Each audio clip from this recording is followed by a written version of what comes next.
Tech Talk with Matthew Dickerson. Matthew Dickerson. Tech Talk. Sit back and relax. It's time to talk technology. Greetings, Trivia Night champions, problem solvers, and members of Mensa. It's time to clear some space in your prefrontal cortex because we have a double load of new ideas for you to fold up and stow away with the single purpose of increasing your brainage today. Welcome to Tech Talk with Matthew Dickerson. It's the all-talk and ad-free podcast with 20% more tech than 96.7% of all other tech podcasts. Now, if you find another podcast with more tech in it, then let us know and we'll beat them by 10%. And here to deliver on all the stats, it's the man who is so clever that they named a whole podcast after him. It's Matthew Dickerson, sounding a little bit like Barry White today, mate. A little bit like Barry White. Is it a good thing to have that husky voice? It worked for Barry White, I suppose, so let's work it, I reckon. So we did have our school reunion last night, so I won't mention how many decades fantastic. It was. Yeah, right. But one of the things, obviously, a technology bent is on everything, but one of the things that was fascinating is that many years ago, there were three of us that organised the school reunion at that time. So this is going back to the early 90s. We organised our first school reunion. And we were talking about it last night I wasn't organising this one. There were three other people who organised this one, and well done to them. Thank you for your efforts. But we were talking about the changes in technology and how you had to organise something 30 years ago compared to how you organise it now. And after school, we'd managed to get an address list from the school.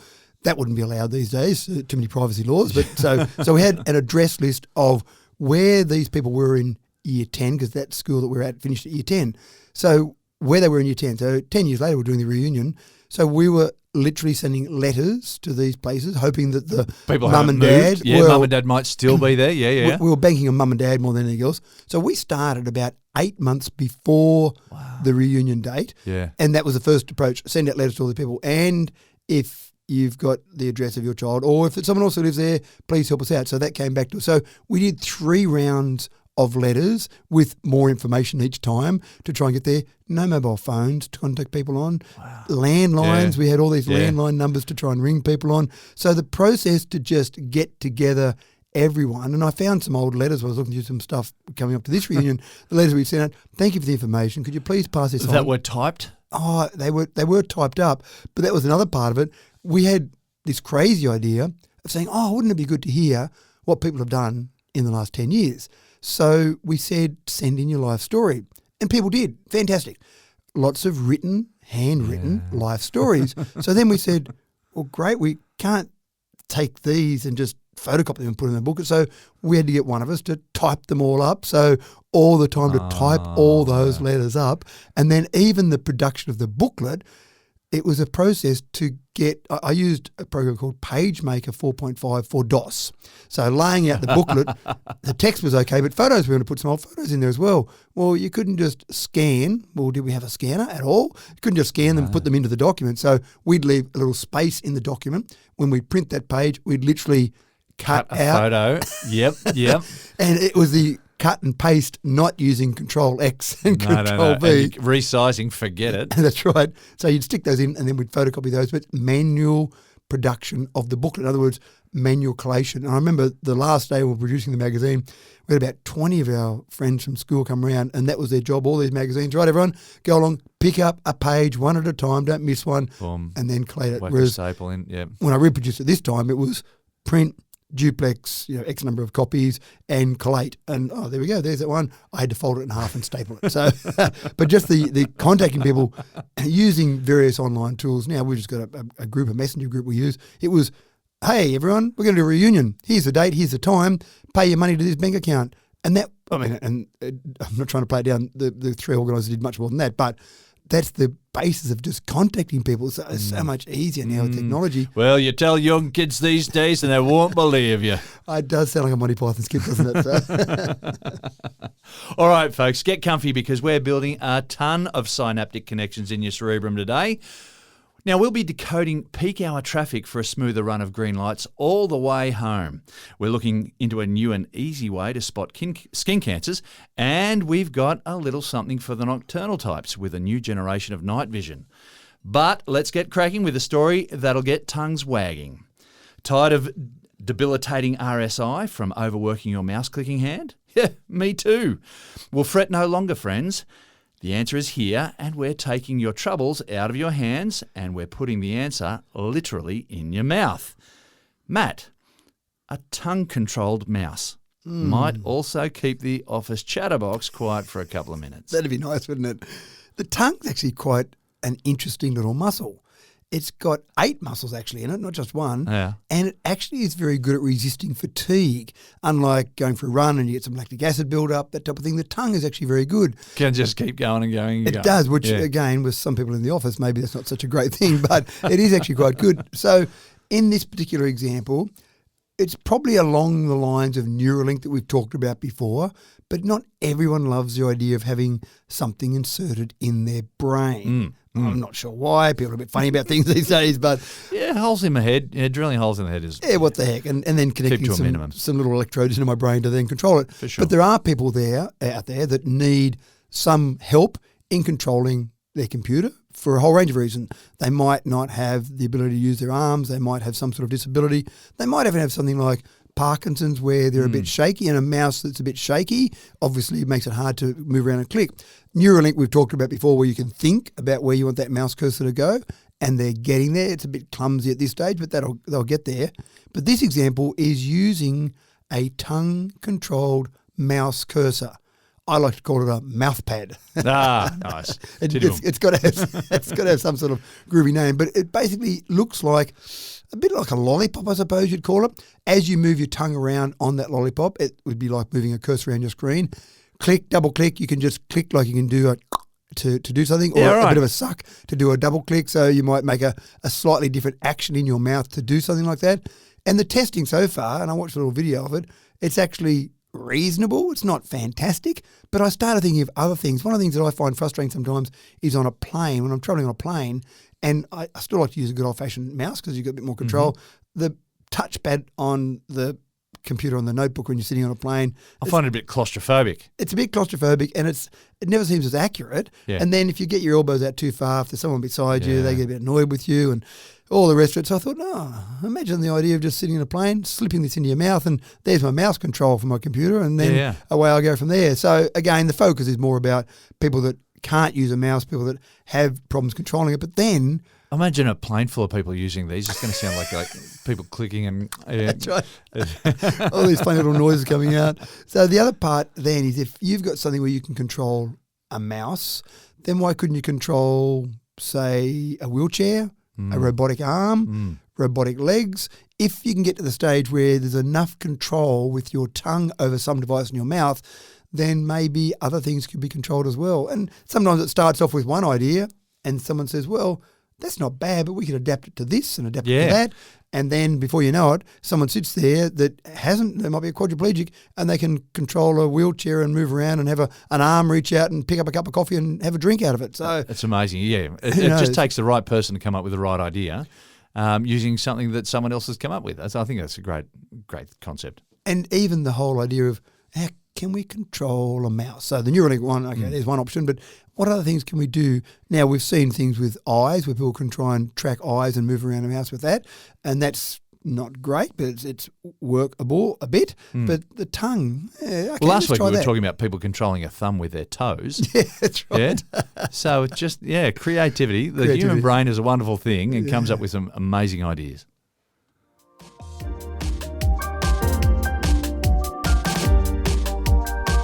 Here's a story for the night owls. Current night vision goggles are pretty cool, but they're really heavy and they border on being impractical. It's high time night vision goggles got an upgrade. Now, for an unfair advantage playing Murder in the Dark, Matt, what's the latest for nocturnal types? Well, I actually started thinking about this whole idea of night vision goggles or glasses, and I thought back to the old comics, Phantom comics. Oh, absolutely. Yeah. And you get that page load of things like the X-ray specs. X-ray specs, they were the ones. So I actually went and found an ad with the X-ray specs. So I'm thinking, surely no one believed you could put on these glasses and see through things. And so I wanted to see how could they possibly get away with it. Buy little spy cameras and stuff like that, but the X-ray specs, they were X-ray specs. And so I found an old ad. It had X-ray specs for only $1. Now we are going back a few years, obviously. So you found an old Fandom comic? Well, online found pictures of some of these ads. So I went specifically looking for the Just X-ray wondering specs. if you mailed in a little note asking them if you can still buy one for $1.50. That's right, yeah. They were $1.25 postage. 25 cents, there you go, 25 cents postage. So a quarter of the cost of the product was the postage itself. So the ad said, the scientific optical principle really works. So I'm not sure what scientific optical principle. Maybe they're saying X-rays really work. So yes, that's correct. X-rays really work. So maybe that was it. Then it said, hold your hand in front of you. You seem, in inverted commas, you seem to be able to look right through the flesh and see the bones underneath. So it was making a fairly bold claim there. Now, I'm thinking in Australia here, ACCC wasn't created until 1995, so I don't know who you complained to about false advertising back in those days. They never got my money, but geez, I wanted to spend it on them. I wanted it so badly, but I just couldn't understand how it could possibly work. So I think probably only the most gullible actually fell for that and actually bought some of those things.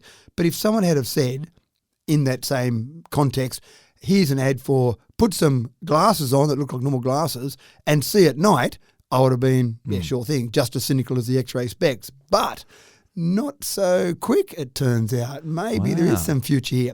Now, let's go to the electromagnetic spectrum. So, as we know, it goes from, say, gamma rays at one end all the way through to radio waves at the other end. Yep. And there's only a small part of that that's in poor old humans in our poor old body, the visible light spectrum in there. So what are we, 380 to 700 nanometers roughly, say? Yeah, that's a pretty good estimate. Yeah. I would have even brought it smaller than that, 450 about 700, I think. So you're getting that section of it there. Now, goggles, the night vision goggles you mentioned at the beginning, I'm experts on those because I've seen them in movies where the bad guy always has night vision goggles in the basement so he can see around there. But, of course, they're big. They stick out a long way. If you're trying to sneak around and be the bad guy, run into something there or clunk on something there. And they're big and heavy too, I understand. They'd be heavy and they need power to run them as well. So you need some sort of power source. And everything's got a green tinge, which you can probably live with because obviously you're seeing things where other people can't. What they typically do is they take any little tiny bit of light and magnify it. So they're basically magnifying the light that's around there. And you've also got some different versions of that would emit an infrared light, so you can see a reflection of that infrared light and they convert that. And that's how CCTV works. You'll see night vision CCTV, and night vision CCTV is exceptional in its quality now. Not colour, but the quality you get out of it in a mono version is quite incredible. Yeah. What we've found with this particular example, get away from the bulkiness of the standard night vision goggles, get away from needing power. Researchers have come up with a thin film made of lithium niobate and silicon dioxide gratings. And what that does is it converts infrared light into visible light. Quite incredible. Amazing. So it's taking infrared light around, say, 1550 nanometers and converting it to 550. So you put this film across normal-ish glasses and essentially you just look at what you might be looking at. Now, there's going to be some infrared light there somewhere typically. Everything that's not at absolute zero is emitting some infrared light, maybe not a lot of it, but this will actually take whatever it can see there and convert it. So you could wear glasses that look normal, a thin film, that's it. So a bit like sunglasses, you're probably not going to be able to see that it's a bit thicker in the glass, and then suddenly, and it's not going to make it look like daylight, but it's going to make it look a bit like CCTV that's maybe a little bit dim still, depending on how much infrared light was around. So any infrared light. So if you're out walking early in the morning, I was thinking of some not down in the basement villain type scenarios here. Okay, righto. I was thinking about how you might use them in a practical sense, but I thought people go out for early morning walks, particularly in winter, and it's dark. Yeah. And they might be getting to some track or where there are lights there, but it's still generally dark. People might be out riding their push bikes early in the morning. Kangaroos are a bit of a problem. You've got lights on that are typically shining down the road, but not so much to the side. So there are examples, even in the middle of the night. You sometimes get up in the middle of the night. You don't want to turn the light on to wake up your partner. So you sneak around the bed and someone's left a Lego piece on the ground and then that stepped on. And so just having the glasses beside the bed, pop them on, walk around at night without too many problems. Again, there'll be enough infrared light in your house that you'll be able to pick up on that. So again, as with most things we talk about at the research prototype stage, but I can't imagine if they get this right, I can't imagine that there won't be a bunch of different sunglass manufacturers out there. It'll just become normal. They will just become normal. It'll be, we've got sunglasses that are polarized, or we've got sunglasses that are night vision sunglasses, or whatever it might be. Yeah. They probably wouldn't call them sunglasses, maybe moon glasses. Yeah, but quite fascinating the way that we've got an accepted way that we use for night vision, but someone said, no, let's do it better than that. I don't like the idea of those bulky goggles. I want to do it better. And again, coming up with the right materials to do that conversion. The secret word in all of that is up conversion. So it does a frequency up conversion. That's the thing you need to use in your next barbecue chat. So I'm thinking about the current night vision goggles. The big weakness is that a flash of light, was destructive, right? So, you've seen movies as well. Yeah, I've seen them all. But with these, we're just converting a frequency into a different frequency, so that wouldn't be an issue. The intensity wouldn't be the problem. Correct, and you make a good point there that because the night vision goggles are amplifying that light, you're right. You have a bright light, and suddenly it's you get blinded by the light. Whereas this, exactly right, normal parts of the visible spectrum would come through without a problem. But that 50 nanometers infrared, unless you blinded someone with lots of infrared, but even then it's only converting whatever's there to visible. So don't stare into the log fire, but or don't go and look closely at CCTV cameras because they might have infrared coming out at night time. So I think you're not going to get blinded by something like that. So quite fascinating. Very good.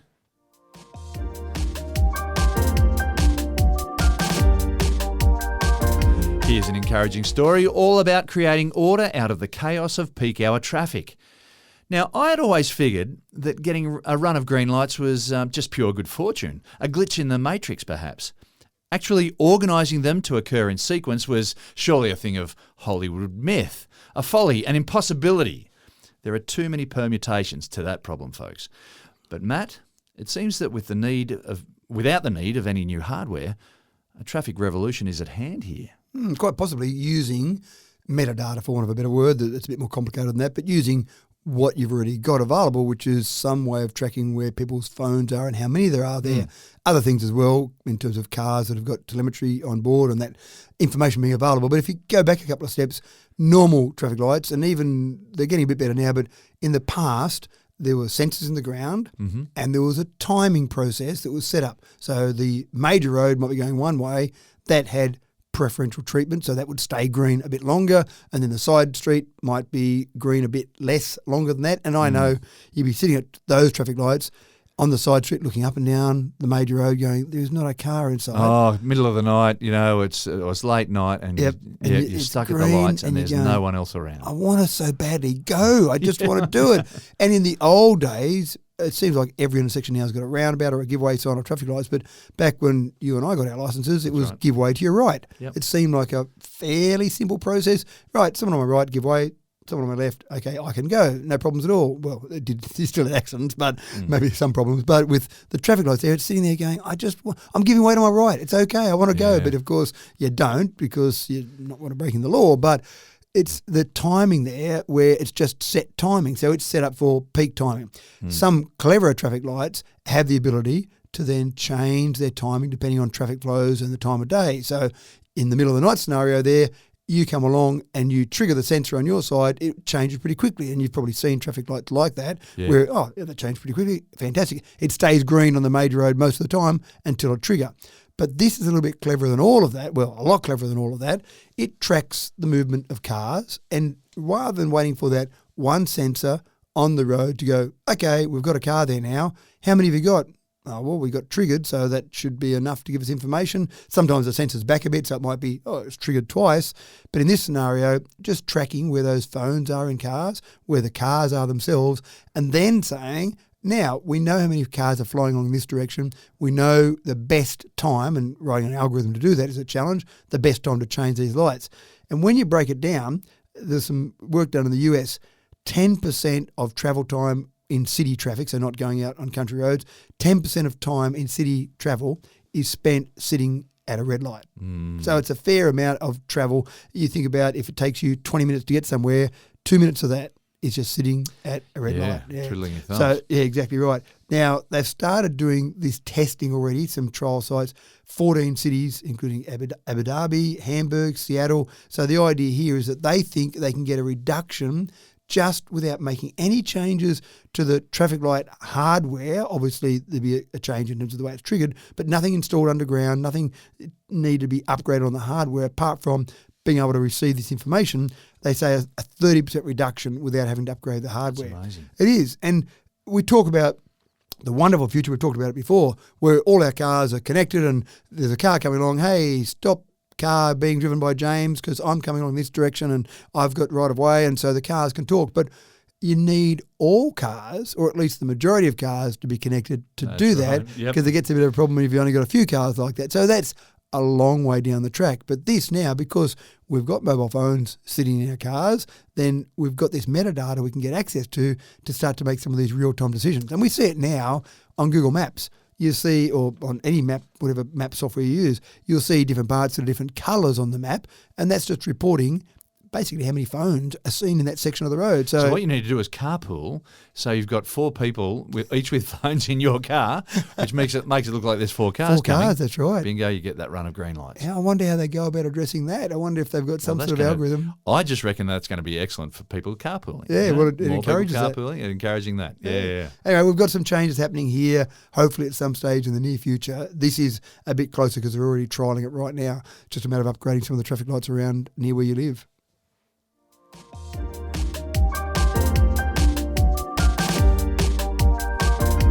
Okay, folks, this story is going to get the skeptics fidgeting in their chairs.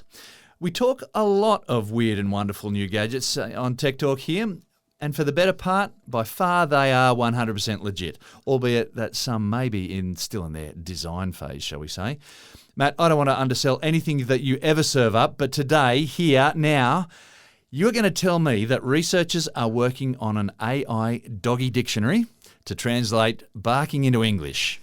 Now, I suspect that someone picked up the 1920 book, The Story of Dr. Dolittle, written by Hugh Lofting, and said, I like the idea of talking to the animals. I wonder how I can do it. In 1920, it was a nice bit of fiction, but we go to 2024 and already they've been doing training with an AI tool to listen to the dog bark. Now, I have got a bit of an issue with this, which I'll get to in a moment. But I think we all have, but anyway. they've got the same tools they use for listening, same AI tools listening for human voices, and then they're saying, okay, the vocabulary may be less, but let's see if we can pick up enough nuances in the dog bark to determine what the dog is saying, in inverted commas. So the first thing they did was they got dogs actually and listened to the barking of this, and then, and here's the challenge, who's to say that when the dog went roof, that meant I would like some food, or I want to go outside, or I'm playful, or I'm angry, or there's an intruder coming.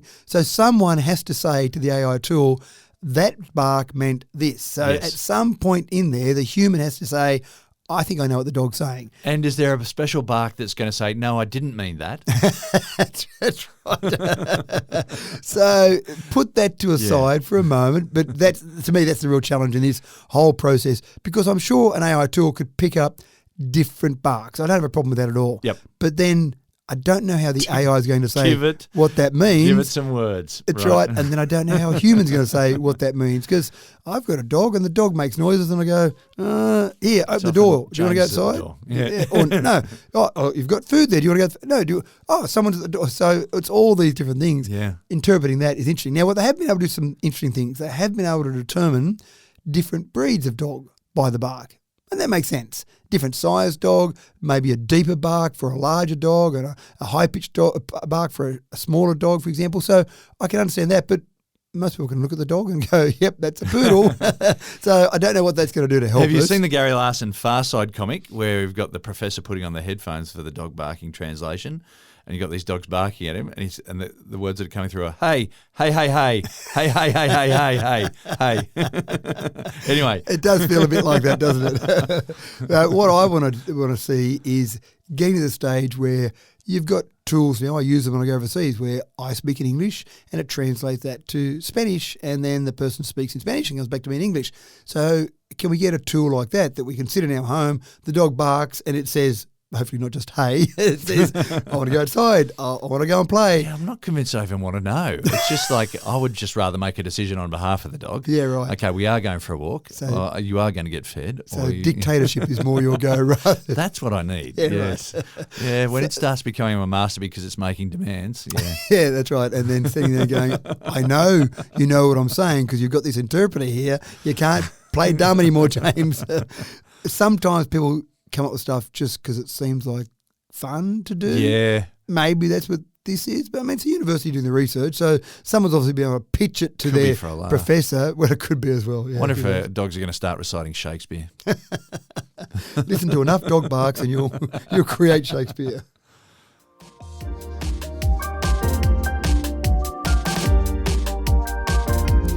And in an act that could be described as kicking a judicial hornet's nest, the UK government is considering the possibility of leaning so heavily into AI that it may just end up sitting on the bench in future court cases.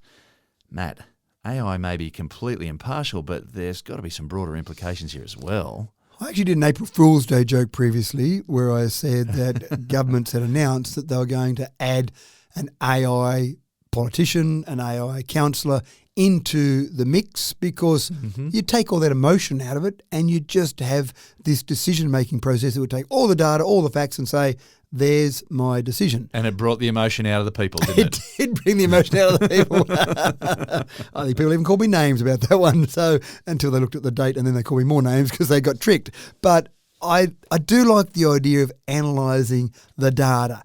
Now, the problem that some people from the legal profession have, not surprisingly, is that they say judges can use their discretion to justify certain actions. So someone steals something because they want to get rich, or someone steals something because they need to put food on their table, judges might have some sort of discretion in analysing the backstory as to why someone has ended up in my courtroom.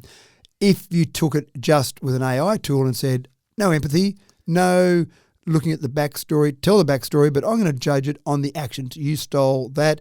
Here's my program that says, here's what you will be punished with that. Yep. End of story, job done. Jean Valjean's going to do his hard labour for the stealing the loaf of bread. Exactly right. Thank you. So that's where the argument is about just taking it out. Now, the counter argument to that is create the laws in such a way that you actually deliver consistently across the board what you need. So, for example, stealing something below X dollars first time, you get a smack on the hand. Come back the third time, then yes, this is what's going to happen to you. So you know the rules. And I'm sure solicitors do it. It happens in the movie, so it must be true, where they say, oh, let's not go to court on that day because we've got Judge ABC. Let's go next week when we've got Judge XYZ. We know that judge is better with this type of case.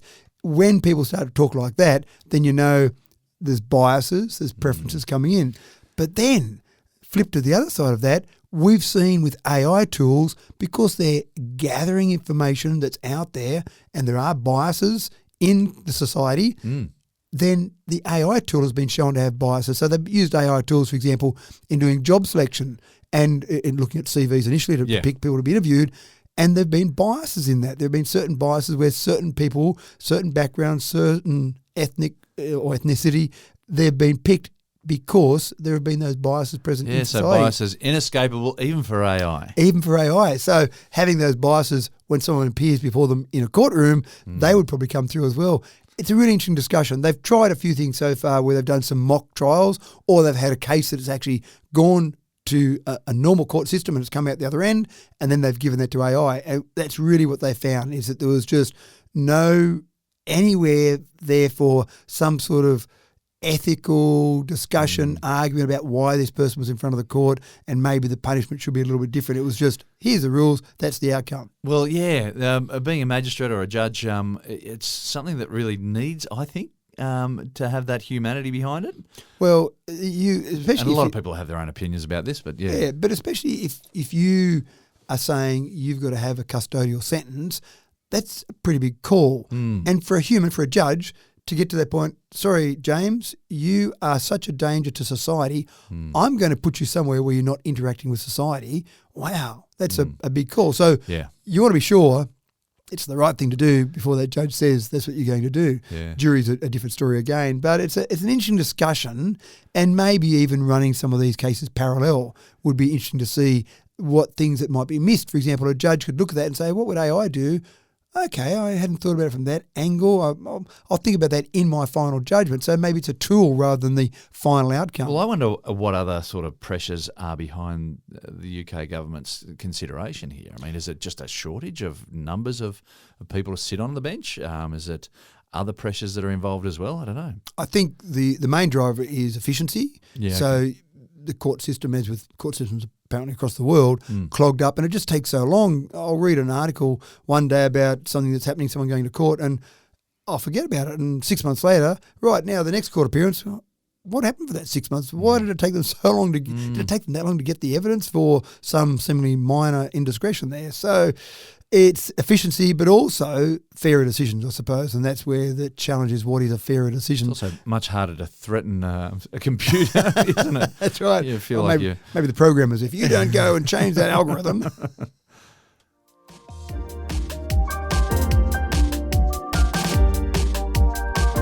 Now, a big MRI machine is an absolute beast in the field of medical diagnostics. They're enormous, noisy, and super expensive to run. In order to get those massive magnetic fields that are needed, you need enormous superconductors that have to be kept at around about minus 260 or so degrees, which takes quite a bit of energy. But Matt, in the spirit of progress, AI is coming to the rescue and may potentially downsize the whole operation of MRI diagnostics. I'm going to quote James Eddy here. Ah. Material science. That's the future. Material science. At the moment, MRI machines use niobium tin alloys, and that's expensive. And as you say, they're bulky and expensive. So let's throw a bit of AI at this problem. What can you come up with to produce some sort of iron-based superconductor or a superconducting magnet? What can you do with that? And so, funnily enough, AI said, let's make some changes in the sizes or varying the sizes of the iron crystals instead of having uniform iron crystals. And they basically come up with an iron-based superconductor. It takes less energy to run, dramatically cheaper iron's much easier to obtain. There's much more iron available. Well, different superconductors need to be kept at different temperatures as well. So the lower you've got to lower that temperature and keep it sustained at that temperature, the cheaper it's going to be. That's right, and that's still cheaper to run. It's cheaper to run if you don't have to drop it that low. Yeah, that's what I meant to say. So the problem with this one is the iron they've come up with is cheaper to produce, smaller in physical size. They still need to run at those same sort of temperatures. Oh, okay. 5 degrees Kelvin, which is about 268, minus 268 degrees Celsius roughly. Yeah, okay. So same sort of temperatures that you mentioned in the beginning. So they haven't got past that one, but just the expense of producing the machine and the availability. So iron is much easier to get than niobium tin alloys that they have to create for normal MRIs. Then you start to go, well, are there some other practical purposes here? What else could we do with that? Now, I immediately think of magnets in EVs, but you're not going to have them running around at 5 degrees Kelvin. So that's a bit of an issue there. So not sure that this particular solution is practical for them, but other things we might need powerful magnets for, definitely there's no reason you couldn't use this for those as well. Or get to the stage where you say, no, AI, I want you to keep working on this, but I can't be getting things at 5 degrees Kelvin. Can you do something else better with that? But even maglev trains, for example. Yeah, maglev trains I was going to talk about. It would be practical. They're using enough power anyway. It would be practical, not fantastic, but practical to have something at 5 degrees Kelvin with that. So you could do it with things like that are still large industrial machines like a train. So again, it's just an exciting time for all this material science and all these things there. Just think of the 92, 93 naturally occurring elements, the combinations of those that we know about. Yep. But then, wow, it is unlimited, isn't it? Discovered. Yeah. And so, the other thing I've been telling my students is to go and invent a superconductor that operates at room temperature. Yep. And we're on our way. Has that just been an assessment task you've given them for next semester? Yeah. and give it to me. Good luck, and just then don't ever mention it again.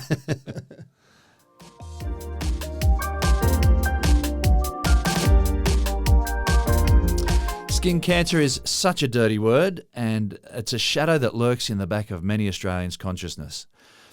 We've become much more sun-smart as a nation, a far cry from the shirtless bogan culture of the World Series cricket crowds of the 80s. We've learned to become vigilant when it becomes time to check for skin cancer. Early diagnosis increases survival rates enormously, but it has always required a regular checkup from a GP or skin specialist, which means waiting possibly months for an appointment, and that may be a very costly delay. But Matt, things may change with a simple scan using our phones soon. Our phones and our eyes. This is quite fascinating. Now, I love when Australia's number one in the world. I love it when we are great at something. I like when we beat New Zealand at something. That's fantastic. This one I'm not so... Skin cancer is a big one in Australia, and so there's no surprise that there's been a lot of research into this. Absolutely right. And this is one where we are number one in the world, but not something that we should get too excited about. We're number one in melanoma rates across the world. So, and again, as you've mentioned, with all those logical reasons, we have got a fairly high exposure rate. And we're getting smarter and we're getting better, but still just walking around and trying to do all sensible things, we're still getting a lot of exposure to the sun. So you think about, as you said, a body check. You think about taking your smartphone out, taking a photo of a little mole and seeing if it changes. We kind of are getting better at that, but it's still hard to keep track of all that. But now we've got, and this is actually being trialled at the Prince of Wales Hospital now, as we speak, maybe not this exact second, but as we speak, the trial's happening. And what they're using is a little gadget that clips over a smartphone camera, and you take a photo of your eye. Not moles in your body, not your skin overall. You take a photo of your eye. Now, they've been using this not with a smartphone. They've got a desktop equivalent of this, a machine that goes bing, I assume, sitting at Prince of Wales Hospital. They've been using this, but they're trying to see how close they can get the results with this. Biomarkers in our eyes act as an indicator for how much sun exposure we've had. And it can give indicators about 10 years in advance. So this information is vaguely known already. Seeing photos of eyes and then matching that up to what skin cancers people get, they go, we knew 10 years ago this person was going to have some problems with skin cancer. We should have had some more regular checks to make sure we could pick up on this. So, and I did start to think about sunglasses. Maybe if you're a really good wearer of sunglasses, that might influence it slightly. But just in general, people get exposure to our eyes that we can't see, we don't know about, doesn't affect our vision, but there are indicators there. So the idea here is if these tests go according to what they're hoping they go to, then you'll buy a little gadget, you'll stick it over your smartphone camera, take a photo of your eye, and the app will say, no, you're okay. Your skin exposure looks like it hasn't been that dramatic because your eye looks okay. Or, holy truth, we know you've got some skin cancers and it's now or it's 5 years' time or 10 years' time. Wow. Just from a photo of your eye. And I looked at this and I went, am I misunderstanding this? Am I not reading this article correctly? Hocus pocus. It does, doesn't it? So did I read this on a fandom comic somewhere? So, but no, the biomarkers in your eye are enough to say the likelihood. Now, it's not comprehensive. You could obviously be someone that was really good with sunglasses and didn't have much exposure, but you always drove your vehicle with your hand out the window and then you're going to get skin cancer on your hand, whatever. That was maybe a poor example, but there would be other examples. But it's a good way just to have a look at it and just to see maybe if we can do something. Because when I talk about number one in the world, we've got about 16,800 cases of melanoma each year. Yeah. So if we can do something to get onto those early. And we don't have that big a population nationally either. Not to be having that many people diagnosed with some form of melanoma. So if we can get onto that early, we know the research says the earlier you get onto a melanoma, then the more likely that you're going to survive. And we've got pretty good survival rates, 90% survival rate from melanoma. Again, I think that's because of early detection. Early detection. That's right, yeah. So, it's quite fascinating. Definitely a step in the right direction. And check that out.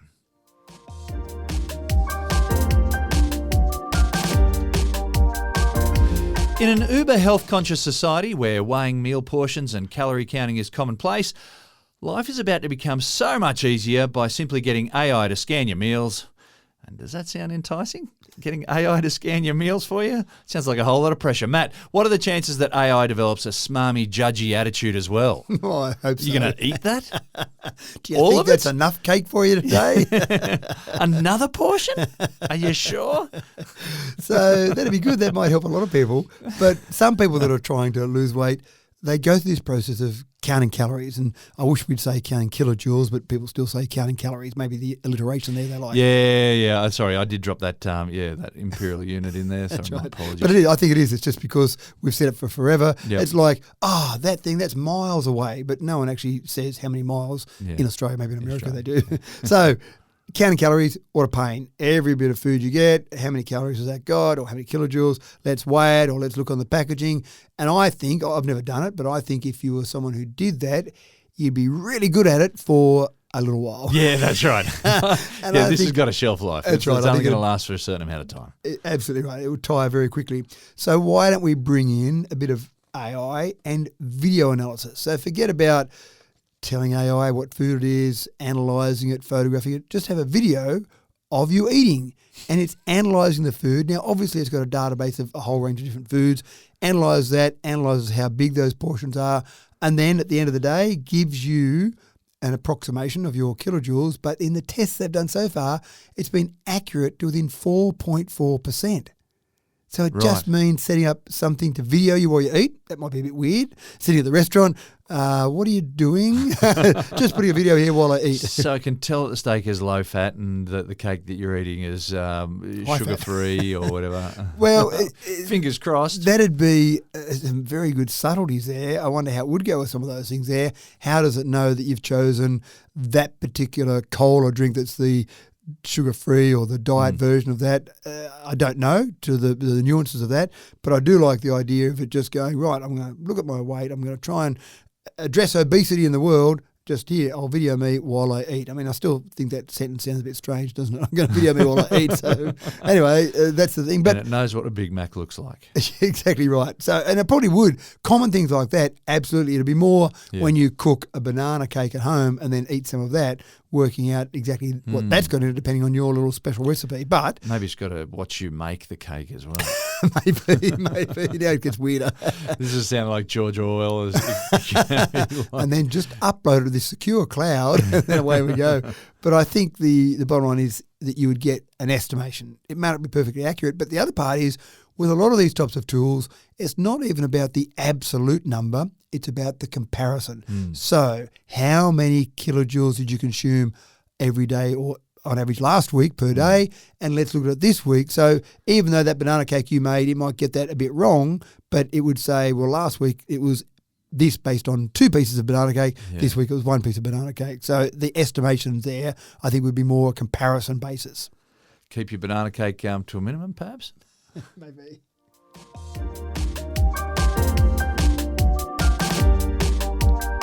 Now, with the onset of AI, no jobs are safe. Not even for those adorable drug-detecting dogs. AI robot dogs are now being trialled by the Dutch police to help conduct raids on drug labs. Matt, in Amsterdam, are you kidding me? Those robot dogs are going to blow a fuse. I did find that amusing.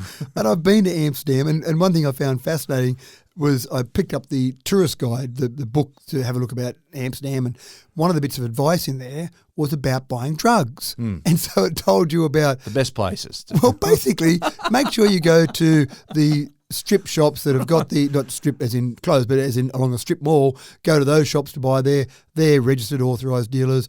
Be careful when you're approached on the street by people. Be careful when you might be looking at this type of drug versus this type of drug. And I'm reading a tourist guide put out by a government department. I'm going, this is just blowing my mind that you've got advice about drug buying in a tourist guide. So it is a bit weird going through Amsterdam and having drugs as a part of the normal scene and shops you can walk into and buy things that sound like they're drug related. So the Dutch police obviously have a problem. Apparently at the moment they're doing raids on illegal drug labs about 3 to 4 times a week. Wow. Now, I'm assuming these are the hard, like typically marijuana seems to be pretty readily available, but probably this is the ice or the cocaine or whatever. All those sort of things. So I'm assuming that's what it is. And obviously in the tourist guide, they're the things they say, don't go and buy those things and they're illegal, etc.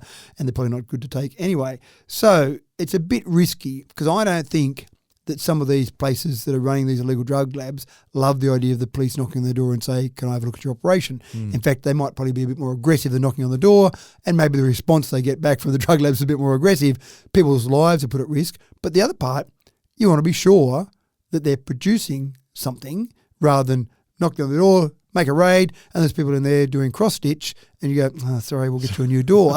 We've just come to have a look at your drug lab, ladies, if that's all right. Yeah, can you put the cross-stitch aside and let's look at the drug lab? Oh, right, that's through the other door. Oh, yeah, gotcha. So we know about Spot the robot dog. We've talked about Spot on several occasions. I love Spot, but I love the idea that Boston Dynamics said, here's a robot dog. There are myriad uses for the robot dog. We're not going to go and try and come up with all those uses because people around the world will do that. We've only got a team of... That's their job. Yeah, that's right. We've got our team, hundreds of people, thousands, whatever it is. But out there in the world, there's millions, well, there are billions of people. Let them come up with the ideas. So the Dutch police have said, on this robot dog, we're going to make it so we can go into these drug labs. The first thing it's got is the ability to sniff out drugs. And that comes down to surface area. We know that dogs have an ability to smell things more accurately than humans because the patch that molecules can land on is much bigger in a dog's nose than a human's nose. Yeah. Go further again and have it detecting just certain molecules. So Spot the robot dog, fitted with a drug detection device, is only looking for the molecules that matter. A dog still might get distracted by a cat or might get distracted by some meat. Maybe with sniffer dogs, the drug dealers often talk about the fact they try and hide, not giving advice here, but try and hide their drugs inside other things that smell strong. So if you go through the airport, the dog doesn't come along and go, oh, there's some drugs in there because they can't smell them. But in this scenario, Spot is only trained to look for those molecules of certain drugs. So it's going to be more accurate for a start. So Spot, have a bit of a walk around this area here. We think there's a drug lab. Yes, I can smell it. Okay, now Spot, go in. And so Spot goes in. This isn't armed. We've talked before about some scary Spot versions that have got armory on them. But this basically goes in, makes sure it's a drug lab, tells them these guys are busted. And they don't want Spot to be shot up, but that's a possibility. But that would still be better than a human being shot by these people in this drug lab. So it's a good drug detection tool, a good initial make the raid tool, and then you've got the police to come in and do the hard work afterwards. I reckon it's going to be a bit intimidating as well when this robot dog arrives on your doorstep. Have you met many drug dealers? I don't know if they're easily intimidated. I'm not sure. I'm not sure that Spot would scare them that much, but maybe you're right. I reckon having a robot dog on your doorstep would be a problem. Yeah, well, for you and I it might be, especially one that's trying to detect drugs, which, why are you coming here? Yeah, good point. That's right.